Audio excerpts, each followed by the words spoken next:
Εμείς οι Τιτάνες έχουμε το δικό μας καθήκον. Σε μένα έλαχε να πλάσω τους ανθρώπους. Έτσι όρισαν οι θεοί του Ολύμπου. Ανάμεσα στους Τιτάνες ήμουν ο πιο ευφυής και επιδέξιος.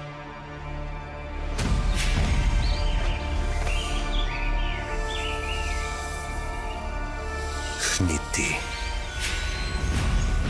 Από όλους αυτούς ήθελα να φτιάξω τους ανθρώπους όσο το δυνατόν καλύτερα.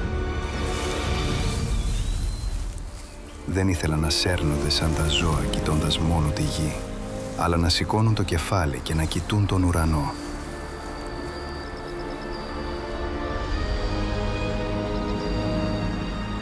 Όπως και εμείς, οι θεοί.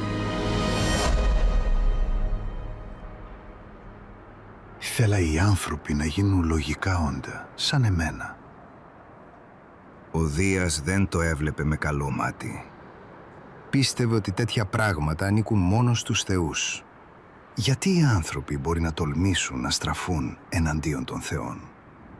Και τότε συνέβη εκείνο το γεγονός. Η θυσία στη Μεκόνα. Το έχετε ακουστά?